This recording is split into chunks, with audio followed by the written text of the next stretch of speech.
gracias. Ok, vamos a iniciar la clase de hoy. Les voy a compartir pantalla. Ok.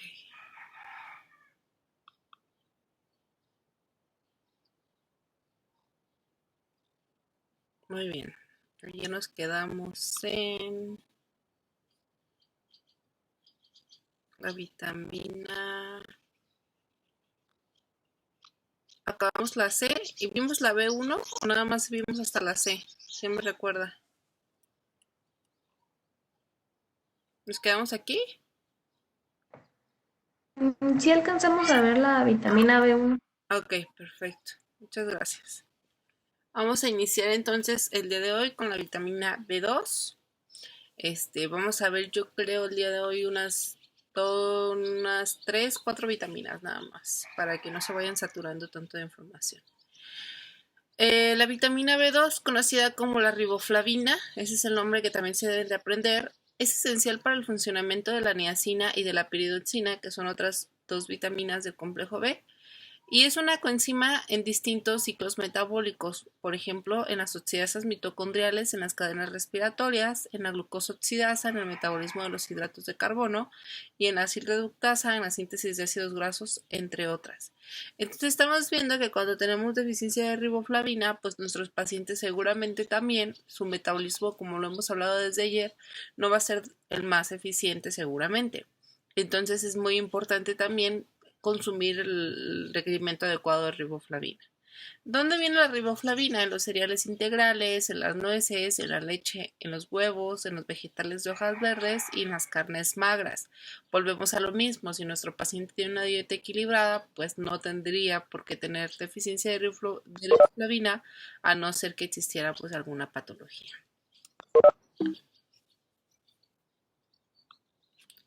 Y bueno, la deficiencia nos provoca una serie de síntomas que ahorita los vamos a ver, pero antes que nada vamos a ver cuál es la ingesta diaria recomendada. La ingesta diaria recomendada es de 1 a 3 miligramos por día para hombres de 14 a 18 años y 1 miligramo por día para mujeres de 14 a 18 años y se sostiene hasta la adultez. Entonces, si ven, pues son pequeñas cantidades, 1 miligramo en mujeres y 1.3 en hombres. ¿Qué nos puede causar la deficiencia? Los signos generales de su deficiencia son dermatitis seborreica. Vamos a ver cómo se ve la dermatitis seborreica. Les voy a enseñar una imagen para que ustedes vean la dermatitis seborreica.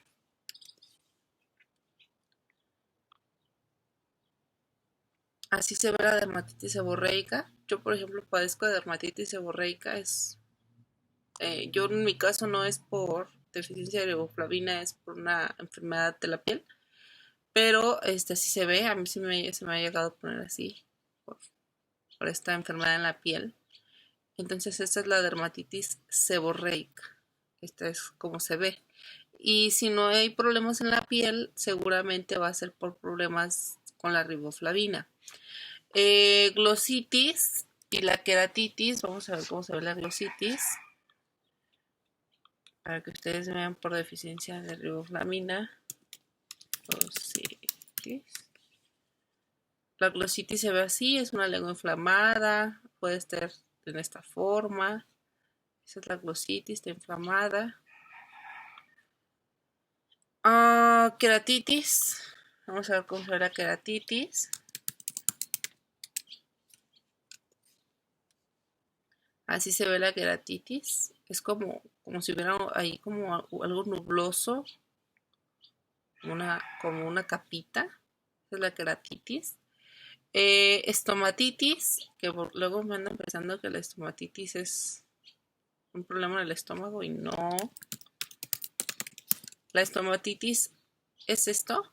Es como cuando tienes fogazos, pero en este caso no, o sea, cuando te muerdes y te queda como el fogazo, pero en este caso no hubo mordida ni nada y te empiezan a salir así. Entonces, por deficiencia de riboflavina.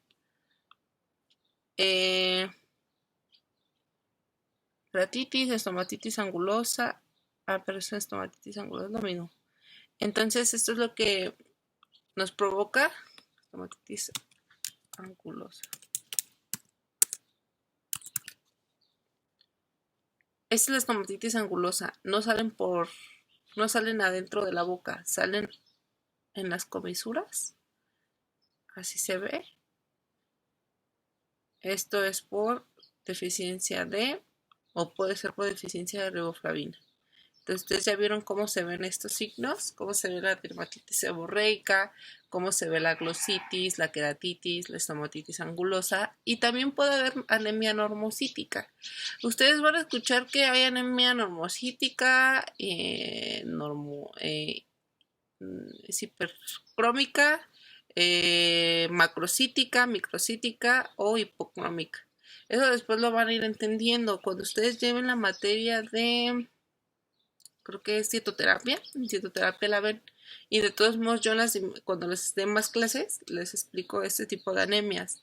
Pero la anemia normocítica no es de origen por hierro o por B12 o por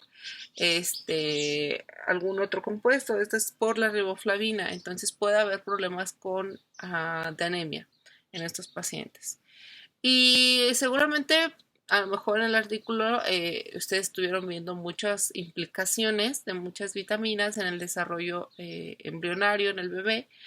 Y aquí vemos que su deficiencia durante el embarazo de la riboflavina produce un síndrome malformativo con afectación cardíaca y esquelética fundamentalmente.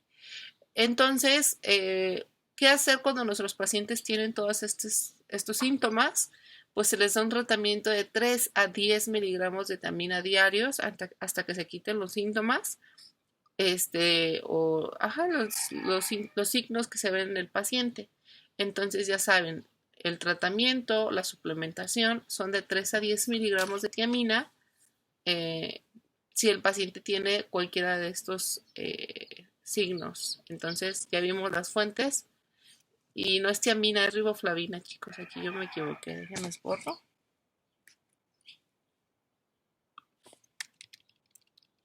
Porque me equivoqué. Flavina. Ok. De riboflavina de 3 a 10. Entonces, para que no se confundan, de 3 a 10 miligramos cuando existan todos estos signos de deficiencia. ¿Ok? Y bueno, entonces, ¿por qué es importante ver las cantidades? Como les digo, cuando ustedes estén en un hospital, normalmente nosotros evaluamos eso con el ojo clínico, es decir, hacemos exploración y vemos qué signos hay en el paciente. Si vemos que hay alguno de estos, vayamos sospechando que hay una deficiencia de esta vitamina y por eso se le da la suplementación. ¿Por qué no se hacen estudios séricos? Ya les había explicado. Si ustedes quieren hacerse un estudio general de vitaminas, es caro. Yo creo que está como unos... No sé si me equivoque, pero cuando yo lo vi en la licenciatura estaba como en 4,000 pesos. Yo me atrevo a pensar que ahorita está más caro un estudio completo de vitaminas séricas. Entonces, al ser muy caro y no es viable tomárselo a los pacientes hospitalizados, nosotros trabajamos con cómo se ve los pacientes y así hacer una asociación con las deficiencias que puede tener y dar suplementación en caso de ser necesario. Vamos a iniciar con otra vitamina, la vitamina B3 o la vitamina, el nombre que se le debe de decir es niacina. Y esta niacina vemos que la encontramos en productos lácteos, en el pollo, en el pescado, las carnes magras, nueces y huevos. Las coenzimas nicotinamídicas, intervienen como aceptores o donantes de hidrógeno en muchas reacciones metabólicas como lo es glucólisis, oxidación de etanol, paso a sorbitol, etc. Es decir, es parte de las reacciones metabólicas, inclusive de glucólisis, es decir, de esta transformación de glucosa y la oxidación de etanol. Por eso muchos de los pacientes que beben alcohol, pues la niacina debe de estar baja, si es un consumidor de alcohol habitual, porque interviene en esta oxidación del etanol. Entonces, como está participando tanto, pues está gastando. Entonces, los pacientes con alcoholismo pueden tener deficiencia de niacina. Eso es muy importante. Y volvemos a ver, si nuestro paciente tiene una dieta equilibrada, pues seguramente no tendría por qué tener deficiencia de niacina. Y vemos que la ingesta ya recomendada en hombres de 14 años en adelante son 16 miligramos, en mujeres de 14 años en adelante son 14 miligramos, en mujeres embarazadas 18 miligramos y en mujeres lactantes, es decir, que están amamantando, 17 miligramos. ¿Cuándo se produce una patología deficitaria? Cuando la paciente o el paciente tiene anorexia nerviosa, alcoholismo o terapia prolongada con isoniazidas. Las isoniazidas son medicamentos que se dan para la tuberculosis. Muchas de las personas creen que la tuberculosis ya no existe.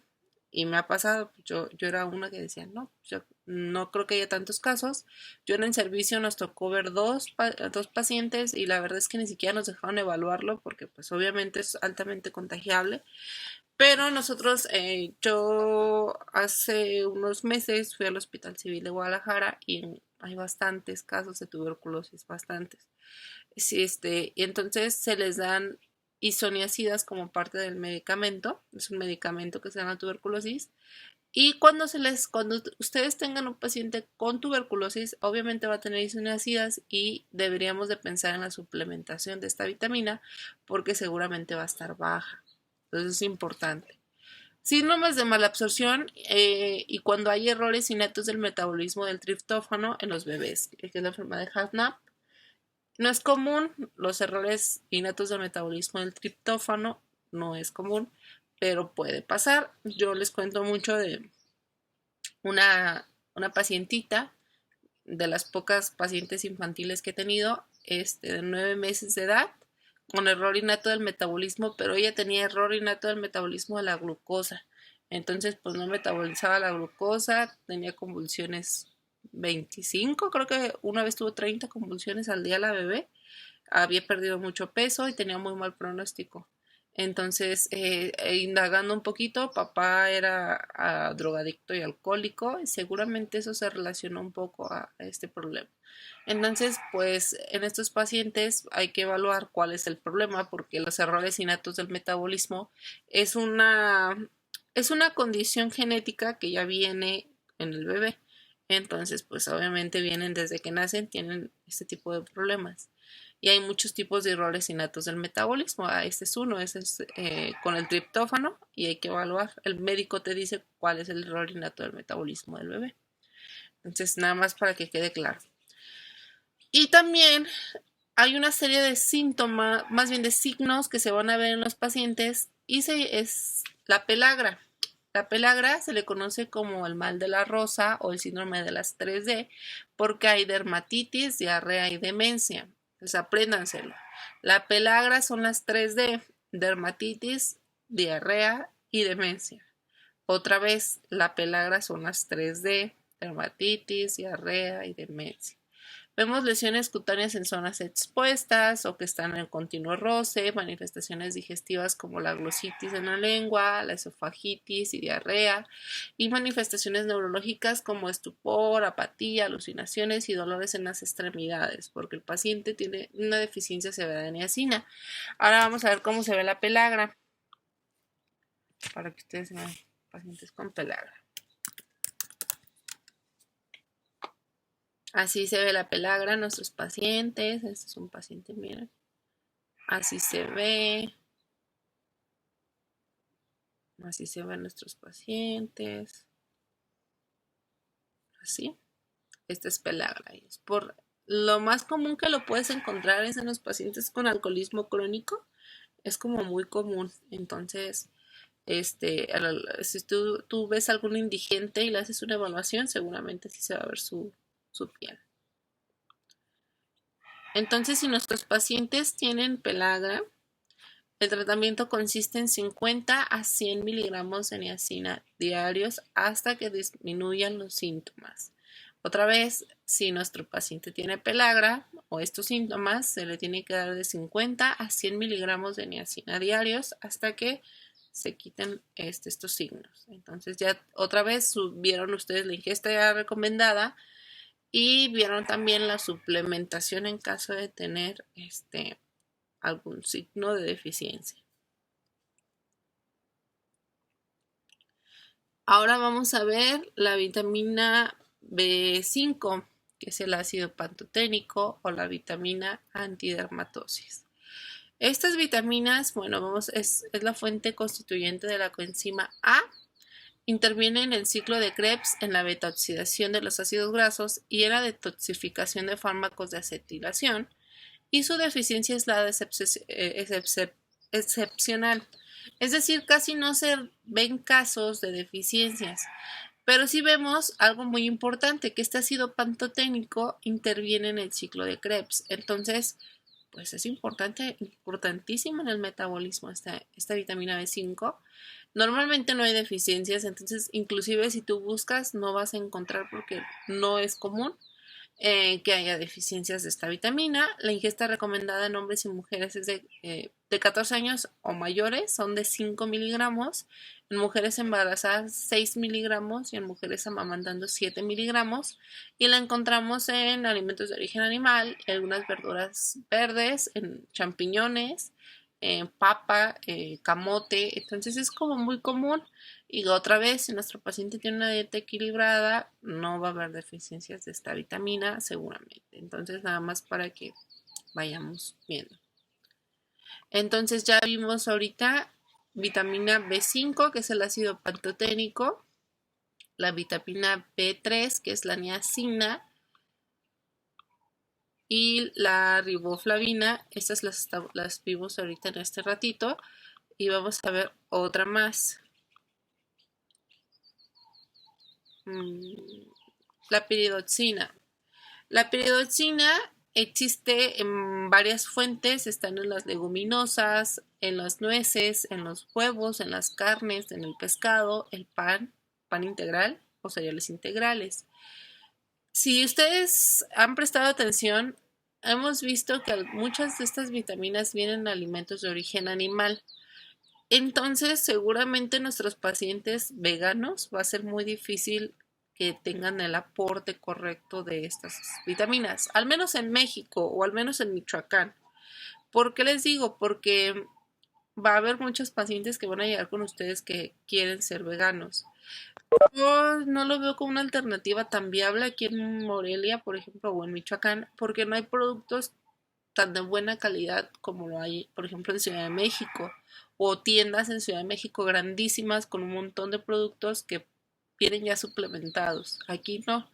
Entonces, pues si nuestros pacientes son veganos, entonces ahí sí yo creo que sería importante suplementar con complejo B. ¿Por qué? Porque sí probablemente va a tener deficiencia el paciente. Entonces, para que por ahí sepan. Mucha gente me pregunta cuánto. Con una tabletita que se suplementen al día es más que suficiente, y estar evaluando signos y síntomas. Si el paciente tiene algún signo de deficiencia, pues obviamente suplementar con mayor cantidad, con las cantidades que hemos visto. Entonces, pues para que ustedes vayan aprendiendo esto. Y bueno, esta vitamina B6, esta piridoxina, interviene como coenzima en varias reacciones del metabolismo de los aminoácidos, como son las transaminaciones, las descarboxilaciones básicas en la formación de neurotransmisores como el gamma aminobutírico o la serotonina, y síntesis de niacina a partir de triptófano también interviene, y síntesis del grupo hemo, es decir, también participa para esta nivelación de hemoglobina. Entonces, esta vitamina es muy importante en la síntesis de neurotransmisores, importantísima. Y entonces, para que participemos un rato y se me despierten. Aldrich, dime un neurotransmisor.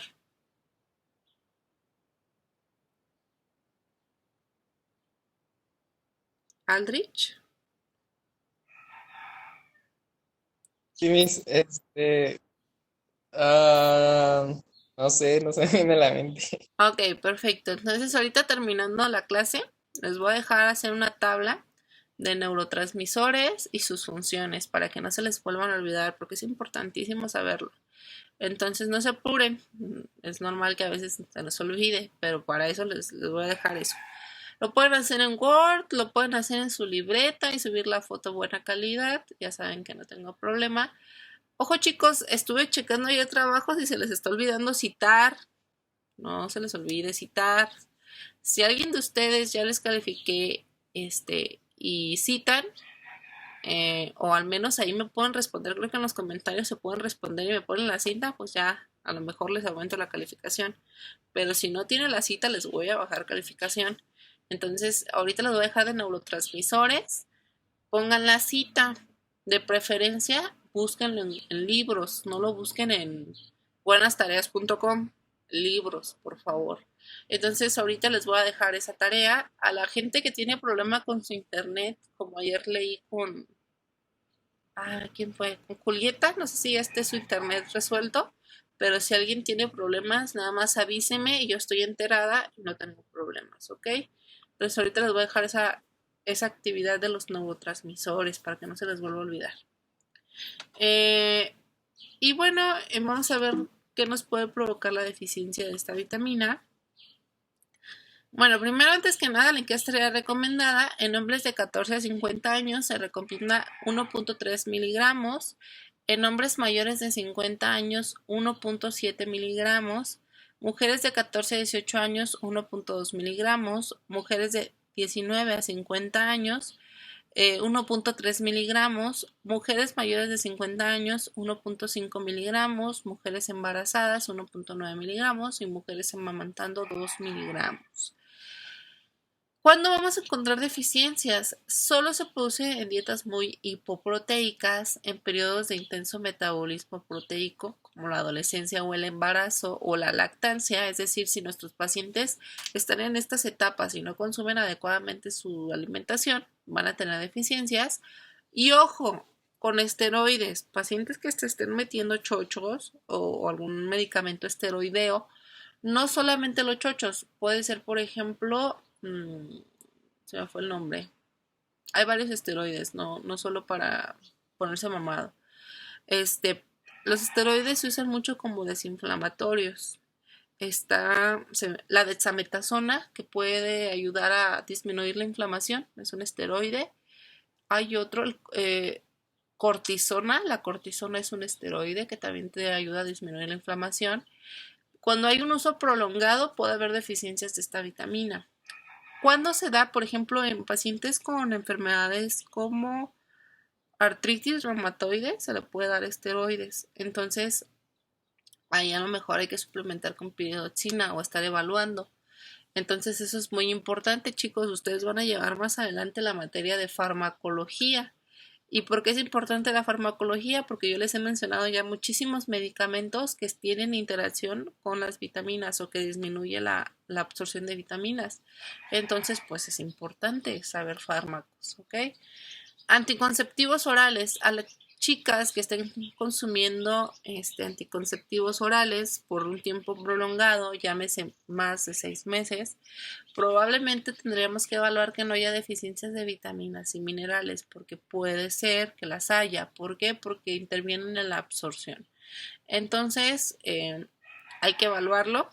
Si llevan más de 6 meses consumiendo anticonceptivos, yo sí les recomiendo que de preferencia al menos se suplementen con complejo B. Eso es importante. La isoniazida, otra vez la volvemos a ver. Las isoniazidas ya les había dicho que se dan como medicamentos en la tuberculosis y también puede favorecer la deficiencia de esta vitamina. ¿Qué nos puede provocar la deficiencia de esta vitamina? Pues convulsiones en lactantes, neuritis periférica, hay algunos dolores en las articulaciones, glositis, estomatitis, ustedes ya lo vieron, dermatitis, seborreica otra vez y anemia microcítica. Y ahí me dirían, ¿cómo distingo de estos signos con el de la otra vitamina que son iguales? Pues no los vas a distinguir, sería muy complicado. Entonces hay que suplementar las dos. Si tienes la posibilidad de hacerle el estudio de las vitaminas, al menos de esta y de la otra, pues hácelo. Pero como es caro, lo que puedes hacer es suplementar con ambas vitaminas y de esta forma, pues, corriges la deficiencia que pueda haber. Al no guardarse en tu cuerpo, se elimina por orina, entonces no te va a provocar excesos ni ninguna enfermedad. Entonces nada más para que por ahí lo sepan. En errores innatos del metabolismo también puede que tengan que ver con la piridoxina como cofactor, pueden producirse convulsiones piridoxinodependientes. Entonces va a haber convulsiones en estos niños que tengan errores innatos del metabolismo que tengan que ver con la piridoxina. Y bueno, si nuestros pacientes tienen algunas convulsiones secundarias a esta deficiencia de piridoxina, hay que darle 100 miligramos de piridoxina intramuscular. Entonces, si nuestros pacientes están teniendo convulsiones y el médico te dice que son por deficiencia de piridoxina, hay que darles estos 100 miligramos de piridoxina intramuscular. ¿Ok? Entonces, esto es importante para que lo vayan considerando. Maestra, ¿también es diario los 100 miligramos? ¿Mande? ¿Son diarios? Son Cuando ya hay diarios, una- sí, son diarios hasta disminuir las convulsiones. Así es. Ujú. Yo te sugiero que no sea más de una semana. Más de una semana ya es muchísimo. Pero al menos una semana para que se disminuyan o hasta que se quiten las convulsiones, estaría bien. Ok. Y esta es la última vitamina que vamos a ver, que es la vitamina B9. Esta vitamina B9, el nombre químico es el ácido fólico o los folatos, lo van a encontrar con el mismo nombre. Estos folatos son importantísimos porque actúan como coenzimas en diversas reacciones implicadas en la maduración de los hematis, en la síntesis de los ácidos nucleicos, división celular y reproducción, y de aminoácidos como glicina y serina. Entonces estamos viendo que tienen importantísimas funciones inclusive en los ácidos nucleicos y en la maduración de los glóbulos rojos. Entonces por eso cuando nuestros pacientes llegan a tener anemia puede ser por deficiencia de ácido fólico. ¿Dónde encontramos este ácido fólico? Lo encontramos en leguminosas, en cítricos y sus jugos, pero bueno, cítricos, granos enteros, hortalizas de hoja verde, carnes de aves, carnes de cerdo, mariscos e hígado. Entonces, en algunos alimentos de origen animal, en cereales integrales y leguminosas están estos folatos. En este caso, por ejemplo, sí se puede cubrir con una buena dieta en veganos y vegetarianos, pero pues más sin embargo hay que seguir evaluándolo. La ingesta diaria recomendada para niños de 1 a 3 años son 150 miligramos, para niños de 4 a 8 años son 200 microgramos, para niños de 9 a 13 años son 300 microgramos, para los adultos mayores de 13 años son 400 microgramos y para las mujeres embarazadas 600 microgramos y para las mujeres amamantando 500 microgramos. Aquí estoy segura que son microgramos, déjenme se los pongo. Microgramos. Entonces aquí ya ustedes tienen las dosis recomendadas por grupos de edad. Si vemos, pues sí cambia. Casi siempre cuando las mujeres están embarazadas o amamantando, cambia y se aumenta el requerimiento de las vitaminas. Ahí es muy importante que nosotros veamos cómo está comiendo la mujer embarazada. Si vemos una mujer de alto riesgo, que su alimentación no es la más óptima o la más adecuada, hay que suplementar.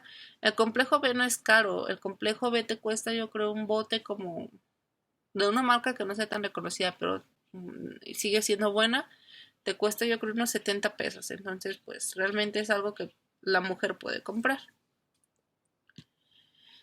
Y vamos a ver que las deficiencias pueden provocarse por dietas inadecuadas, muy restrictivas o por utilización tisular excesiva en el embarazo, en hipertiroidismo, es decir, si tengo un paciente hipertiroideo hay que darle este tipo de vitamina. En hemólisis es que haya, se me fue el nombre, déjenme les pongo aquí para que vean la hemólisis. Como que se está normal, es como un aumento de este glóbulo rojo, de este matí. Entonces, y se destruye porque pues no sirve. Entonces eso es lo que también cuando esto pasa, pues hay que dar este tipo de vitamina. ¿Cómo saberlo? Pues se les hace un estudio de sangre, y vemos cómo están los niveles de hemoglobina en sangre. Algunos tipos de cáncer pues pudiera ser que también provoquen deficiencia de esta vitamina.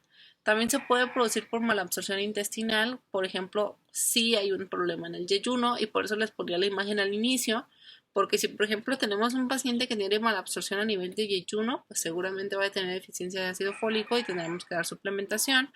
Cuando el paciente está en diálisis, la diálisis es un tratamiento que se da a los pacientes que tienen enfermedad renal. Vamos a para que ustedes vean cómo se ve una diálisis. Los pacientes con enfermedad renal crónica se someten a procesos de diálisis o hemodiálisis. Esta es una diálisis. Esta es una le pongo diálisis peritoneal. Esta es la diálisis. Se les conecta una bolsita y ahí está haciendo el proceso de recambio. Tiene varias cosas esa bolsita y de esta forma pues se va quitando este líquido, se están viendo, y aquí también se ve. Aquí les ponen, hay un hoyito que tienen los pacientes y ahí se conectan y se realiza la diálisis.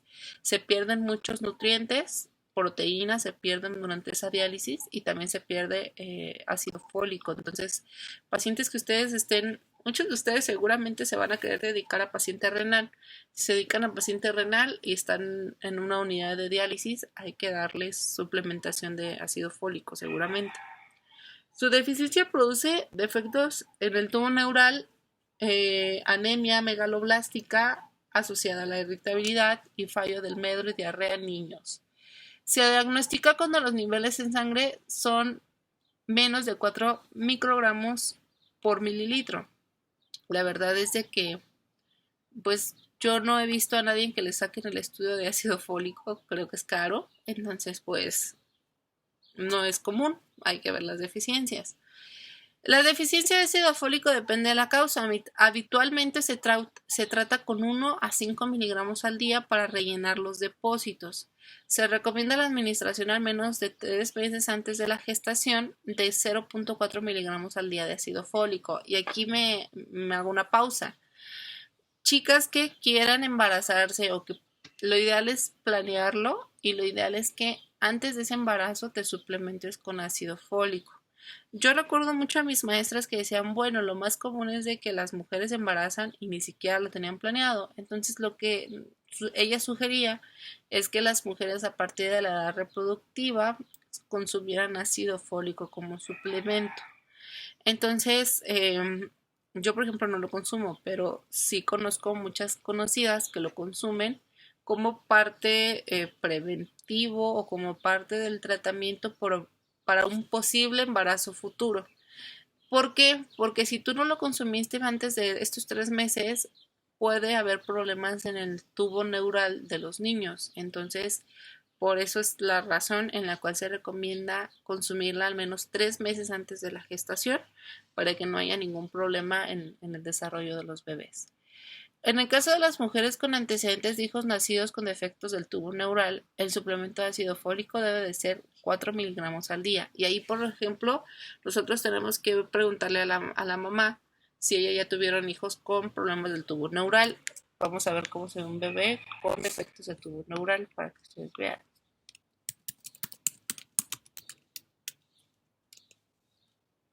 Así se ven los bebés con defectos del tubo neural. Bebés con defectos del tubo neural. Ahí está. Si alguien tuvo o si una mamá tuvo un bebé con este defecto, pues hay que suplementar desde ya con 4 miligramos al día de este ácido fólico. Entonces eso es importante. Vamos a ver ya esta última vitamina para más rápido y grabarnos las del complejo B. Esta es otra vitamina, es la B12, es la cobalamina o cianocobalamina, que es lo mismo. La encontramos en varias fuentes como huevos, carnes como de aves, res, mariscos, leche y productos lácteos, es decir, alimentos de origen animal. pero también se pueden encontrar en granos fortificados como algunos cereales. Entonces, si ven aquí, pues sí me dirían, maestra, seguramente los vegetarianos y los veganos podrían tener deficiencia de cianocobalamina o de cobalamina, pues sí. Ojo, si nuestro paciente es vegetariano, probablemente no, porque si consume leche, huevos y cereales fortificados no habría problema. Pero si es un paciente que es vegano, sí va a tener deficiencia de cobalamina, de ley. ¿Y por qué es importante la cobalamina? Porque es fundamental en la síntesis de ADN. O sea, ya desde ahí vemos que tiene una función importante. Interviene en la maduración de los eritrocitos, entonces si tienes deficiencia de cobalamina vas a tener anemia, de ley. Interviene junto al folato en reacciones metabólicas en la formación de homocisteína a partir de la metionina. Entonces, estamos viendo que también interviene en formación de homocisteína. Y la ingesta diaria recomendada, vamos a ver cuál es la ingesta diaria recomendada. En hombres y mujeres de 14 años en adelante, 2.4 microgramos al día. Mujeres y adolescentes embarazadas, 2.6 microgramos al día. Y mujeres y adolescentes lactantes, 2.8 microgramos al día. Ojo ahí con la ingesta diaria recomendada. Son microgramos, no son gramos, microgramos, ni miligramos. Microgramos al día. Y vamos a ver, en los veganos o vegetarianos o gastrectomías es que te quiten un pedazo del estómago o una resección total de estómago. En enfermedad de Crohn o síndromes de malabsorción puede haber deficiencia de ácido fólico. En errores innatos del metabolismo que afectan a las enzimas implicadas en la síntesis de distintas cobalaminas, ahí hay que ver si hay algún bebé que tenga un error innato del metabolismo donde se implique las cobalaminas. Y la falta de vitamina B12 causa anemia megaloblástica, hay que aprendérsela, eso se los voy a preguntar en el examen. La falta de vitamina B12 causa anemia megaloblástica y una neuropatía con desmielinización que te va a provocar parestesia, ataxia y trastornos de la sensibilidad. Entonces vamos a ver las neuropatías, es una enfermedad neurológica, vamos a ver cómo se ven las neuropatías, para que ustedes vayan asociándolo.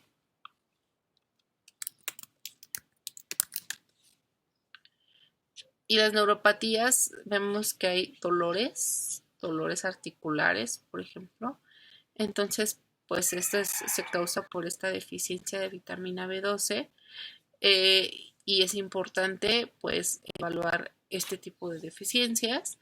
El tratamiento para la deficiencia de esta vitamina de la cobalamina depende de la causa. La mayoría de los pacientes necesita corrección subcutánea con cianocobalamina, es decir, una inyección intramuscular de 1000 microgramos al día, 1000 durante 2 días a la semana, es decir, 2 días de la semana le das esta dosis y 100 microgramos al día durante un mes de forma diaria. Otra vez, cuando el paciente tiene alguno de estos síntomas o algunos de estos factores de riesgo y que ya estamos viendo síntomas, se les da 1000 microgramos al día, 2 días a la semana, es decir, por ejemplo, miércoles y sábado, y después se le da 100 microgramos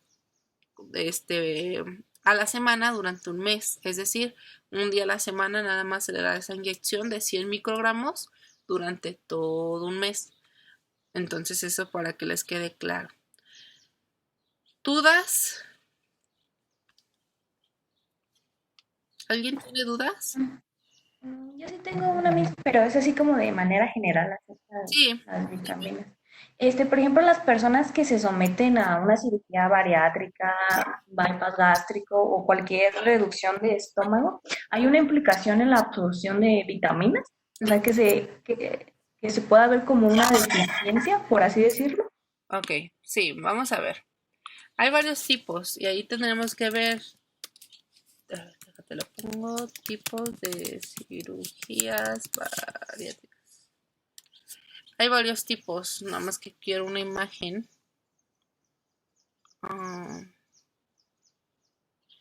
Mira, aquí hay unas, aquí es una banda gástrica ajustable donde se hace, no se resecciona nada. Entonces aquí nada más disminuye este volumen, por así decirlo. el bypass gástrico, donde sí hay una, se salta, no se quita, pero sí se salta esta parte. Aquí en este bypass yo sí pensaría en posibles deficiencias. Aquí sí.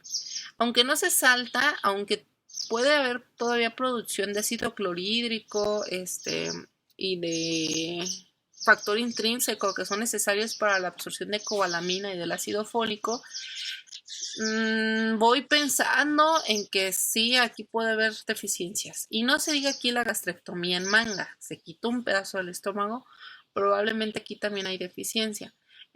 Yo para tu pregunta lo que yo haría es ver qué tipo de cirugía gástricas o qué tipo de cirugía bariátrica se llevó a cabo. Tienes que preguntar esto para de alguna forma darte cuenta si va a haber una mala absorción. Si hay, por ejemplo, estas dos, pues obviamente sí lo voy pensando y voy suplementando. Si hay esta, no lo voy pensando porque realmente no se reseccionó nada. Aquí vemos otras, la banda gástrica ajustable, derivación gástrica en Y de Rhodes. Esta es la que lo hacían en el IMSS. Esta es la que hacían en el IMSS y se ha visto que es muy mal absortiva. Ahí sí hay muchas deficiencias de vitaminas en la derivación gástrica con Y de Rhodes. La derivación biliopancreática con cruce duodenal ni se diga porque te saltas, miren, aquí te saltaste donde está el estómago, en ningún lado. Se va directamente a la derivación biliopancreática con un cruce duodenal y adiós estómago. Malabsortiva totalmente. Y manga vertical gástrica, aquí se deja como un estómago flotante. Sí disminuye la capacidad absortiva. Entonces, pues, ¿yo qué te puedo decir? Hay que preguntar. Yo conozco una persona que se sometió a una cirugía bariátrica. Solo conozco a una de todos mis conocidos. Ella es mucho más chica que yo. Yo creo que unos 4 años más chica que yo. Yo la conocí porque tomé una materia optativa en la ULA con ella, ellos eran de nuevo ingreso en Ciencias de la Comunicación, yo tomé una materia con Ciencias de la Comunicación. Y cuando yo la conocí, yo creo que pesaba unos 120 kilos fácilmente, bajita de estatura. Pues sí, la veía así, todos decían, pues está gordita, porque sí estaba gordita. Y de repente, bueno, yo la tenía en Facebook agregada. Y de repente yo la vi ya súper cambiada. Resulta que ella publicó su historia. Ella empezó a tener resistencia a la insulina, empezó a tener hipertensión a sus 19 años, secundarios a la obesidad que presentaba. Entonces el médico tratante le sugirió la cirugía bariátrica. La verdad es que no sé qué tipo de cirugía le hicieron, pero en un año la mujer está delgadísima. O sea, tú la ves y está impresionantemente flaquita. O sea, está flaquita realmente. Entonces, yo cuando llevé la materia de gastro en la maestría, nosotros le preguntábamos mucho al maestro que se dedica totalmente a en el piso de cirugía gástrica y de gastroenterología en el Hospital Civil de Guadalajara. Y él nos decía que sí se ve mucho problemas muy malabsortivos en estos pacientes sometidos a los bypass gástricos o a este tipo de cirugías. Entonces hay que preguntar qué tipo de cirugía bariátrica se les hizo para darte cuenta si va a ser necesario suplementar. En las malabsortivas, como la que te enseñaba aquí, en esta de Y de Rhodes, la derivación biliopancreática con cruce duodenal o la manga vertical gástrica, aquí son malabsortivas y seguramente vas a tener que suplementar con vitaminas y ni siquiera las vas a tener que suplementar por vía oral porque no se van a absorber, tienes que ser intravenosa o intramuscular. Entonces, de hecho sería intravenosa.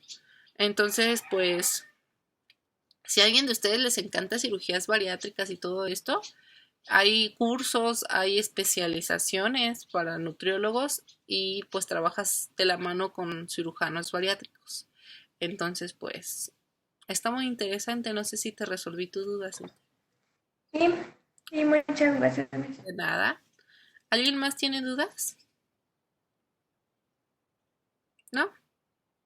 Y no se les olvide, chicos. Vamos a ver el factor antes de terminar la clase. Y les deje la actividad de neurotransmisores, factor intrínseco y ácido clorhídrico. Estos se producen en el estómago, lo veíamos ayer. Ay, creo que no. No quiere abrirme. ¿Por qué se los pongo? Muchos de los pacientes, consumen medicamentos a diestra y siniestra. Ácido clorhídrico y factor intrínseco. ¿Por qué son importantes? Estos dos son importantes porque te ayudan a la absorción de muchísimas, de otros factores. Ahorita lo vamos a ver. Nada más déjenme ver una imagen que nos pueda ayudar.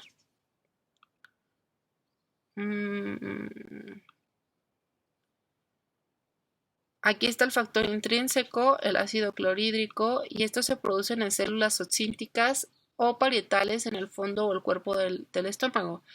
Y estas son importantes porque gracias a estas sustancias se absorben también el ácido fólico y se absorbe la cianocobalamina. Entonces, aquí se ve de hecho.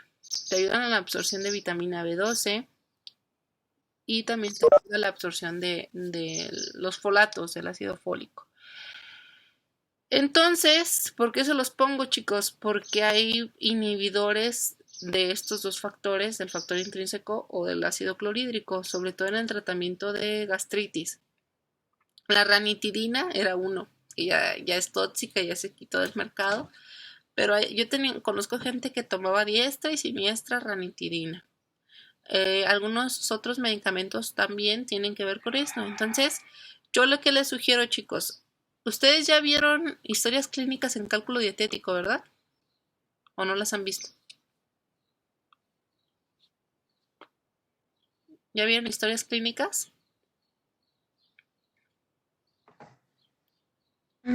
Tal cual así, no, o sea, nada más hemos hecho como casos, pero como ejemplos nada más, no Ok. como historia clínica todavía. Ok, perfecto. Una historia clínica, lo van a ver más adelante, nos sirve para nosotros recabar datos de los pacientes cuando es la primera consulta. Yo siempre lo aplico la primera consulta. Les mando una historia clínica o se las aplico. Siempre pregunten qué medicamentos toman para así tú darte cuenta qué probables implicaciones nutricionales pueda tener el paciente. Si tu paciente te dice que toma muchos medicamentos para la gastritis, hay que darte cuenta cuáles de estos te pueden estar causando deficiencias. Por ejemplo, si te consume demasiado inhibidor del factor intrínseco, voy pensando que el paciente puede tener anemia y lo suplemento con complejo B o nada más con cobalamina. Entonces, es la importancia, chicos, yo creo que les voy haciendo el panorama de que se den cuenta que la nutrición no solo es como, las vitaminas y sus funciones, no, la nutrición es muy compleja y tienes que evaluar al paciente correctamente para darte cuenta si el paciente puede tener deficiencias o excesos. Me pasó hace unos días, di una dieta con un plan nutricional a una chica de 16 años, es una familiar, y evidentemente empieza con trastornos de la conducta alimenticia, lo pude identificar, ya me había ya comentado un poco de esto, en el recordatorio de 24 horas realmente comió 2 comidas y súper escasas, entonces la suplementé con calcio y vitamina D. Y si me preguntó que por qué le estaba dando eso, le comenté que porque por la edad que tenía y evidentemente la mala alimentación que estaba llevando a cabo podría tener riesgo de osteoporosis en edades posteriores y por eso lo estaba haciendo de forma preventiva. Y me dijo, ok, está bien, no hay problema.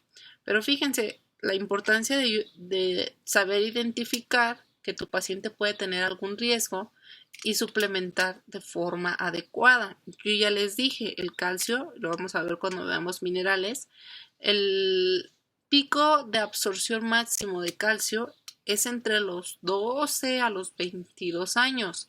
Si después de esa edad consumes calcio no va a tener el mismo papel o sea, sí es necesario, sí, porque lo ocupas, pero si no consumiste calcio de forma adecuada durante este grupo de edad, sobre todo en las mujeres, es muy probable que tengas osteoporosis en edades posteriores, es decir, en la menopausia. Entonces, por eso es importante que consuman calcio de forma de forma común o de forma las cantidades adecuadas para que la paciente no tenga riesgo de tener osteoporosis. Entonces, por eso les hablo mucho de las historias clínicas, darnos cuenta qué medicamentos están tomando los pacientes y si es necesario, pues suplementar. ¿Ok? ¿Alguna otra duda, chicos? ¿Dudas? Ok, si no hay dudas, aquí voy a dejar vitaminas. No quiero llenarlos de información. Lo que vamos a pasar a hacer en plataforma, lo único que les pido es que me hagan una tablita, voy a decir como cuál, para que sepan, pero ustedes la van a sacar de libros, porque me tienen que poner la bibliografía, o si no les bajo calificación. Neurotransmisores, funciones, alguna tablita como este tipo. Ay, perdón. Alguna tablita de este tipo donde pongan neurotransmisor, la localización y la función. Así lo quiero que lo hagan para que no se les vuelva a olvidar la función de los neurotransmisores. Importantísimo, chicos, porque muchos de nuestros pacientes con problemas, por ejemplo, de depresión o de ansiedad, se les puede dar suplementación de complejo B como parte de precursores de neurotransmisores, muchos del complejo B. Entonces tenemos pacientes que tienen problemas de ansiedad, depresión o trastornos de este tipo y se les puede dar complejo B. Y ustedes, en el otro grupo creo que sí me preguntaban, ¿por qué me han dado complejo B? Y les explicaba, es que mira, tiene que ver porque son precursores de neurotransmisores y por eso en algunos pacientes que tú identifiques con problemas constantes de depresión o ansiedad, los puedes dar para ver si de alguna forma te puede ayudar a nivelar la producción de neurotransmisores. Yo conozco gente que yo tengo una compañera de la maestría que no producía serotonina, entonces tendía a siempre estar deprimida y pues obviamente tienes que tener un tratamiento especializado. Entonces, por eso les estoy poniendo que me hagan esta actividad. Está rapidita, la pueden hacer en el tiempo que les estoy dejando, no duran tanto. Entonces, les abro la actividad en plataforma y se ponen a trabajar ahí en esta actividad. ¿Dudas, chicos? ¿Dudas? Miss, ¿puede repetir nuevamente, por favor? Es que se me fue el internet. No te preocupes, vas a poner una tabla de neurotransmisores. Vas a poner el nombre del neurotransmisor, dónde se localiza y su función. Es lo que vas a hacer de todos los neurotransmisores. Y la vas a subir la foto o si lo hiciste en Word, el PDF a plataforma. ¿Ok? Gracias. De nada, ¿sí quedó claro? Maestra. Julieta, pero para la clase estoy con datos. Aún no lo arreglan, pero para la clase estoy con datos. No te preocupes, Julieta. Lo puedes hacer en tu libreta y si no lo puedes subir a plataforma, ya una vez que tengas tu internet, lo subes. Contigo no tengo problema, nada más ya tengo entendido que tienes problemas con el internet. Velo haciendo en tu libreta y en cuanto lo puedas subir, lo subes, Julieta. ¿Quién más me habló por ahí? Yo, Miss Aldrich. Dime, Aldrich. La actividad de ayer, a mí sí se me pasó ponerle lo que era la referencia y ahorita iniciando la clase dijo que se la podíamos poner ¿en dónde? ¿En qué parte? Les pongo la calificación, seguramente les sale comentarios y tú puedes responder a los comentarios, chécalo ahí y ahí me le pones en comentarios, me le pones tu referencia. Ok, Miss, gracias. De nada. ¿Quién más? Escuché una voz de una chica también diciendo maestra, ¿no? No vaya a ser que sea el fantasma de la ópera diciendo ahí. Sí, era alguien. ¿Qué pasó? Y si no, por ejemplo, si encontráramos el trabajo en un artículo, o a fuerza tiene que ser mismo. Si lo encuentras en un artículo está bien, no hay problema. Bueno. Siempre cuando sean artículos o libros, no tengo problema. Bueno, entonces ya resueltas sus dudas, les voy a abrir el espacio en plataforma para que suban su actividad. Tienen 40 minutos perfectos para terminar su trabajo, ¿sale? Menos a los que tengan problemas con su internet, ya saben, mientras yo sepa, no tengo ningún problema. Vayan haciendo en su libreta y en cuanto tengan internet lo suben, nada más. Les voy a dar chance para subir hasta el día sábado para que tengan ese lapso. Si alguien tiene problemas hasta el sábado, ya sé quiénes son los que se sacan excusas de la manga y esos no les voy a tomar en cuenta, pero a los que ya sé que entregan sus trabajos de forma habitual y me dicen, no, es que todavía es sábado y no me arreglan este problema, no se preocupen, yo les doy más tiempo, nada más avísenme para yo estar enterada. ¿Ok? Si no hay más dudas, chicos, sería todo por esta semana. No me quiero ir tan rápido, no me quiero ir tan rápido porque